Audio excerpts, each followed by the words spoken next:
एक महत्त्वाची बातमी आता मनोज जरांगे पाटील हे अंतरवाली सराटीकडे रवाना झालेले आहेत। आज बऱ्याच महिन्यानंतर ते आपल्या घरी परतणार आहेत। त्यांच्या जंगी स्वागताची तयारी या ठिकाणी करण्यात आली आहे।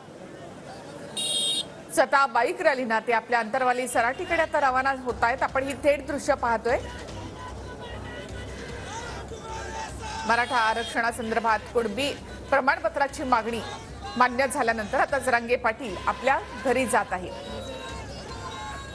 ही थेट दृश्य आपण पाहतोय। बुलेटवर बसून ते आपल्या घराकडे रवाना झाले।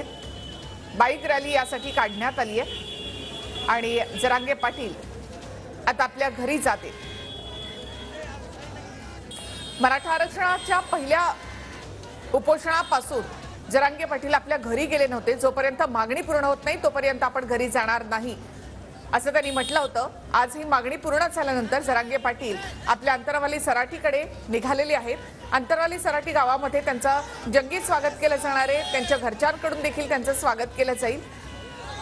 अधिक माहिती आपण घेऊयात आमचे प्रतिनिधी संजय सरोदे यांच्याकडून। संजय, इतक्या महिन्यानंतर आता जरांगे पाटील आपल्या घरी जात आहेत।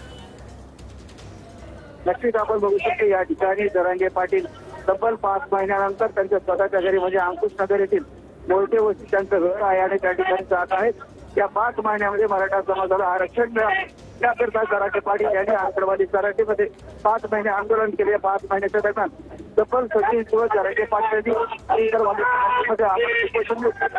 मराठा मागण्या त्या जोरात सरकार पुढे मांडल्या आणि आंदोलन यशही आलं। परंतु या ठिकाणी 5 महिन्यानंतर जरांगे पाटील आपल्या घरी जात आहे आणि तेही मोटरसायकलवर बसून एक विशेष आहे। तर 5 महिने एका ठिकाणी आंदोलन करणं हे महत्वाचं आज ठरतं। जरांगे पाटील आज घरी गेल्यानंतर त्यांचं स्वागत करणार आहे, त्यांचं ऑप्शन करणार आहे आणि जरांगे पाटलांची शपथ घेतली। नक्कीच संजय, आणि आपण ही थेट दृश्य पाहतोय की जरांगे पाटील स्वतः बुलेटवरून आता आपल्या घरी निघालेत। अंतरवाली सराटीकडे आता ते रवाना झाले आहेत। तर ही बुलेटवरून आता आपल्या घरी निघालेत। अंतरवाली सराटीकडे आता ते रवाना झाले आहेत।